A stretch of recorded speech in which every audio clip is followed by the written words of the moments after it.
নাম কলি সকলোৱে মোক পাপী বুলি কয় মই হেলো নৰ সমাজৰ অস্পৃশ্য নৰ সমাজৰ অৱহেলা আৰু এই অনাদৰৰ মাজেদিয়ে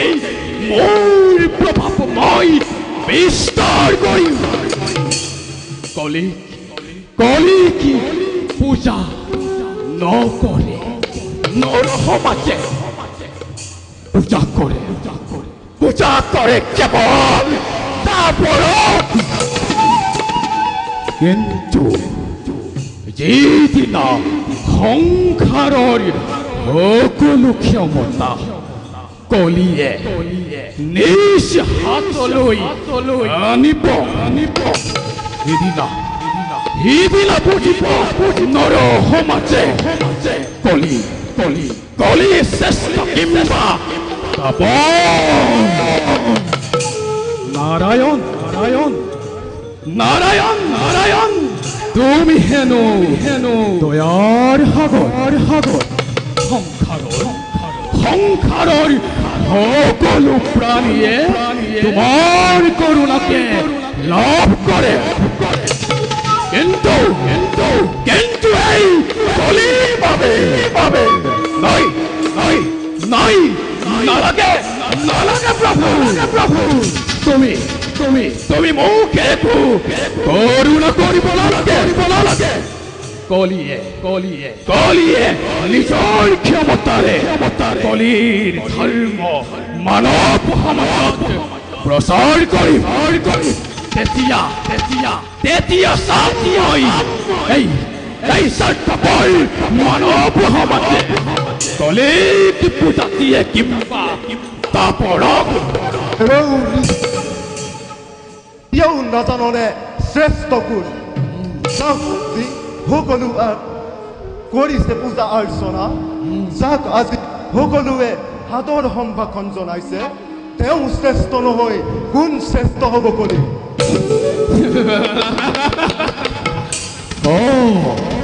তাপৰ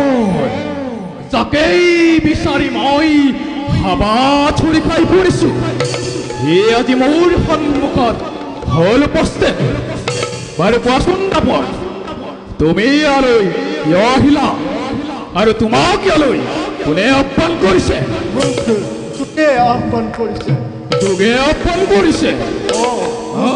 যুগে আহ্বান কৰিছে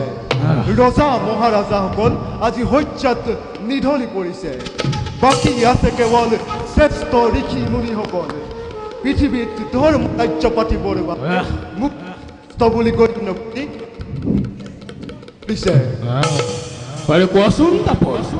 তুমি চিৰদিন পূজাৰ ভাগি হৈ থাকিম বুলি ভাবিছা নেকি নিশ্চয় মুখেৰে ক'লে নহ'ব তাপৰ ইয়াৰ উপযুক্ত প্ৰমাণ লাগিব এতিয়াও প্ৰমাণৰ প্ৰয়োজন এতিয়াও প্ৰমাণৰ প্ৰয়োজন না তেন্তে পৃথিৱীৰ ধৰ্মৰাজ্য পূৰ্ণ কৃষ্ণ ভগৱন্ত বিৰাজমান যাৰ বুকুত ধৰ্মৰাজে ধৰ্মৰাজ্যৰ কৰিছে ঘোষণা তেওঁক পূজা নকৰি কাক পূজা কৰিব শুনা দাপন অলপতে ভগৱান শ্ৰীকৃষ্ণই বৈকুণ্ঠগামী হ'ব ধৰ্মৰাজেও ভাতৃসহ স্বৰ্গাৰোহণ কৰিব তেতিয়া কিন্তু এই মৰ্ত্যৰ ভূমি এই কলিৰ ওপৰতে পৰিব মোক বন্ধুকৰ চাকৰি তুমি কুট চাতুৰীৰ দ্বাৰা ৰাজত্ব লাভ কৰিলেও কেতিয়াও শ্ৰেষ্ঠ হ'ব নোৱাৰা কাৰণ নিজ সদায় নিজ স্তব্ধ হোৱা দাপন যেতিয়া কুৰু পাণ্ডৱৰ মাজতে বিবাহী লগাই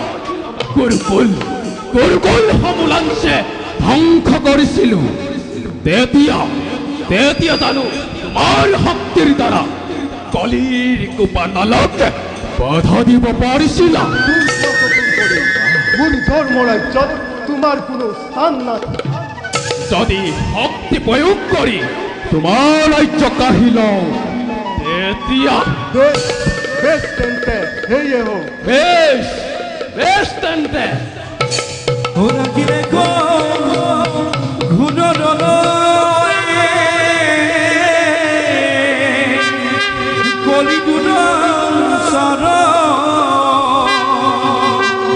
সত্য ধৰ্ম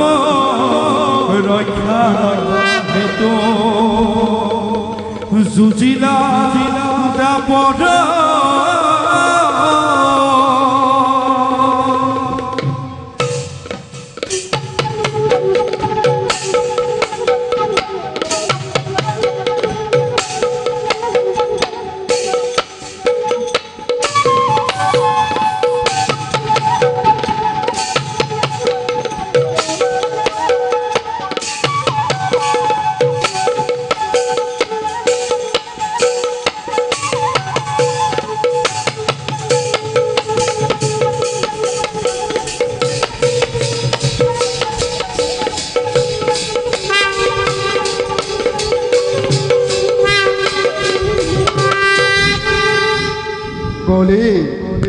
এই শক্তিকে লৈ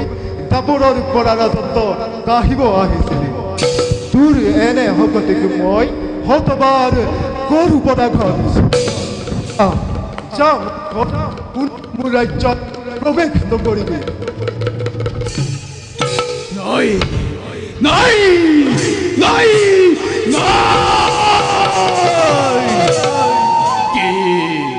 কি ভীষণ অপমান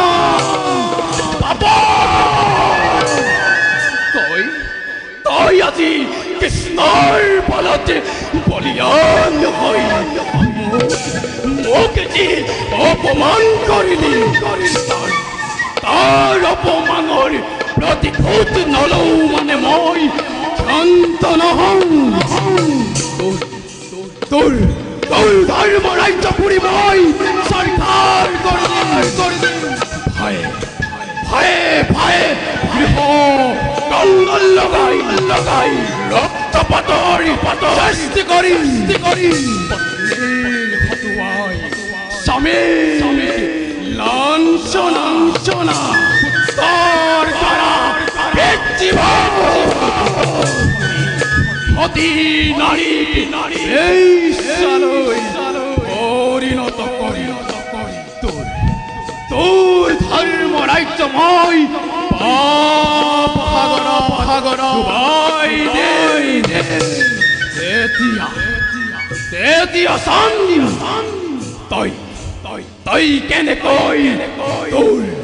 তোৰ ধৰ্ম ৰাজ্য ৰক্ষা কৰ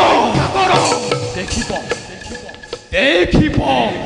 জগতে কলি কিমান পাপী